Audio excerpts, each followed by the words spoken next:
Jesús nos previene, no te cierres a esa misericordia y a ese perdón de Dios y a esa salvación que yo te quise traer. ¿Por qué? Porque por ti derramé hasta la última gota de mi sangre para que el Padre Dios te perdonara. Es más, le clamé y le grité: Padre, perdónalos porque no saben lo que hacen. Anda, Padre, perdónalos porque no saben lo que hacen. Mientras nosotros reconozcamos nuestro pecado y volvamos arrepentidos al Señor, el Señor siempre nos va a perdonar. Pero si nosotros nos cerramos a ese perdón y a esa misericordia divina, no vamos a alcanzar esa salvación. Mira, el Papa Juan Pablo II tiene una encíclica sobre el Espíritu Santo que se llama Dominum et Vivificantem. En el número 46-48 nos habla precisamente también él de ese pecado contra el Espíritu Santo. ¿Y qué te dice el Santo Padre? Lo leemos en voz alta. Esta blasfemia no consiste en el hecho de ofender con palabras al Espíritu Santo. Consiste más bien en el rechazo de aceptar la salvación que Dios ofrece al hombre por medio del Espíritu Santo. ¿Y qué te dice el Papa? Te continúa diciendo. Más adelante va a decir en qué consiste ese pecado contra el Espíritu Santo. Dice, consiste en el rechazo radical de aceptar esa remisión de la que el mismo Espíritu Santo es el íntimo dispensador y que presupone la verdadera conversión obrada por Él en la conciencia.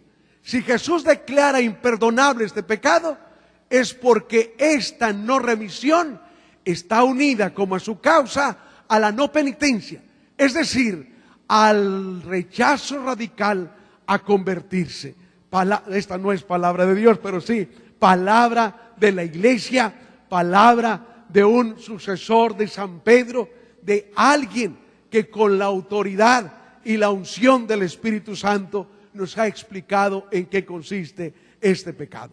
Oiga, entonces no hay que cerrarnos a la gracia y a la misericordia divina.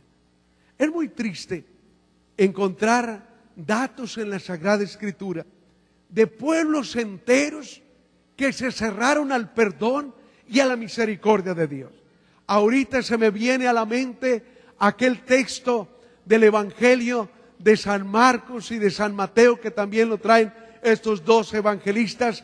Ay de ti, Corazaín, ay de ti, Betsaida, porque si en Tiro y en Sidón se hubieran hecho los milagros que tú has contemplado, ¿desde cuándo se hubieran convertido con sayal y ceniza? ¿Cuántos de nosotros asistimos a retiros y no nos convertimos? Me decía un hijo de su mamá: padre, pues yo no sé de qué le sirve a mi mamá ir a tanto retiro, llega acá a la casa y nos sigue echando igual de maldiciones. Pero fíjate,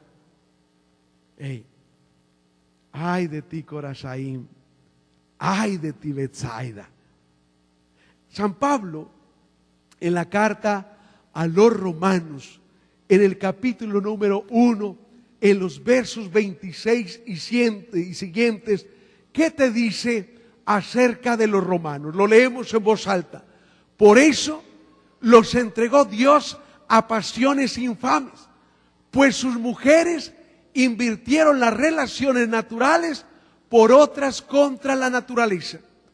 Igualmente los hombres, abandonando el uso natural de la mujer, se abrazaron en deseos los unos por los otros, cometiendo la infamia de hombre con hombre, recibiendo en sí mismos el pago merecido de su extravío.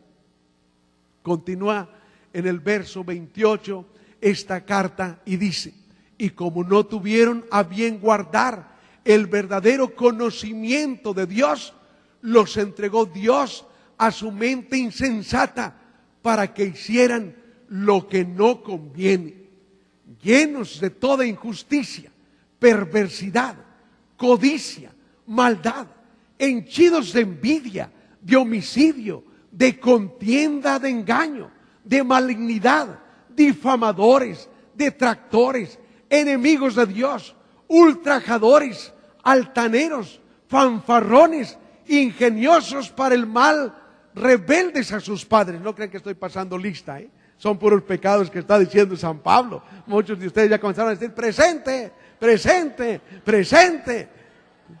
No es que esté pasando lista, pero fíjese cómo San Pablo nos va enumerando una serie de pecados que se daban en el pueblo de Roma. ¿Qué dice el verso 31? Insensatos, desleales, desamorados, despiadados, los cuales, aunque conocedores del veredicto de Dios que declara dignos de muerte a los que tales cosas practican, no solamente las practican, sino que aplauden a los que las cometen. Palabra de Dios. Anda. No solamente practican la sinvergüenzada, sino que aplauden a los que las practican. En eso consiste el pecado contra el Espíritu Santo. Y es muy triste encontrarnos hoy gente que se precia y se vanagloria de vivir en el pecado y de vivir en la sinvergüenzada. Ahora la sinvergüenzada hasta desfiles organiza, señalando que se sienten orgullosos de toda esa maldad que provocan. Y no solamente te dice eso San Pablo, sino que además aplauden a los que practican el mal. Eso es cerrarse a la acción y a la misericordia de Dios. Cuando el hombre se cierra a esa acción, está pecando contra el Espíritu Santo, porque la función del Espíritu Santo es precisamente esa: hacernos tomar conciencia del pecado, como lo explica el Papa Juan Pablo II. Lo leemos. El pecado contra el Espíritu Santo consiste en la resistencia y el rechazo a la conversión. Es el Espíritu Santo el que nos convence del pecado. Rechazar en nuestro corazón esta realidad y obstinarnos en el mal nos lleva a este pecado. Esta era la actitud de los fariseos, que se cerraron a la aceptación del plan divino para reconciliarse con los hombres. Esa fue la actitud del pueblo de Israel en el desierto. Esa fue la actitud del pueblo de Corazaim y de Betsaida. Y esa también, si nosotros nos atarantamos, puede también ser nuestra actitud. Cerrarnos a que el Espíritu Santo nos convenza de nuestro pecado. Fíjese cuántas personas me he encontrado yo que dicen: Padre, es que yo no tengo pecados. Ay, chiquitito, ya cometiste el primero.